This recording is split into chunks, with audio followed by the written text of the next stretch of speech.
নমস্কাৰ ৰাইজসকল।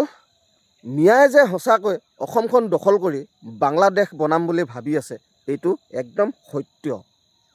আমি মুখ্যমন্ত্ৰী ডাঙৰীয়াক সন্মান কৰোঁ, কিন্তু এটা মিয়াই আমাৰ মুখ্যমন্ত্ৰী ডাঙৰীয়াক কি বুলি কৈছে শুনকচোন এবাৰ।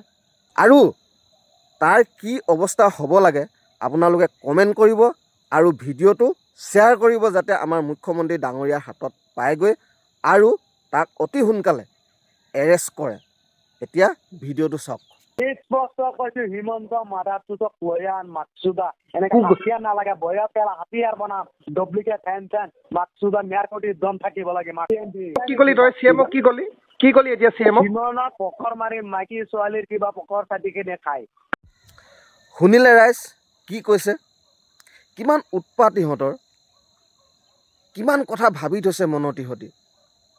2026 যদি কেনেবাকৈ অসমত কংগ্ৰেছ চৰকাৰ আহে, তেনেহ'লে ইহঁতৰ উৎপাত ইমানেই বাঢ়িব, মই কৈছোঁ নহয়। অসমখনকতো বাংলাদেশ বনাবই, লগতে অসমীয়া জাতিটো সম্পূৰ্ণভাৱে শেষ কৰি পেলাব। গতিকে অসমবাসীৰ ৰাইজ 26ত কংগ্ৰেছক ভুলতো ভোট নিদিব।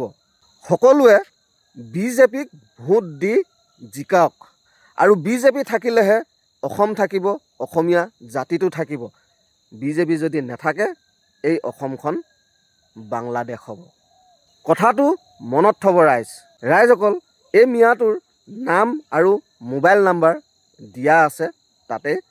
তো আপোনালোকে এই ভিডিঅ'টো ইমানেই শ্বেয়াৰ কৰক, যাতে এই ভিডিঅ'টো গৈ আমাৰ মুখ্যমন্ত্ৰী ডাঙৰীয়াৰ মোবাইলত ওলাইগৈ আৰু ইয়াক অতি সোনকালে এৰেষ্ট কৰি জেলত ভৰাই যেন। তো অসমবাসী ৰাইজ, ভিডিঅ'টো সকলোৱে শ্বেয়াৰ কৰিব বুলি আশা থাকিল। ধন্যবাদ। জয় অসম।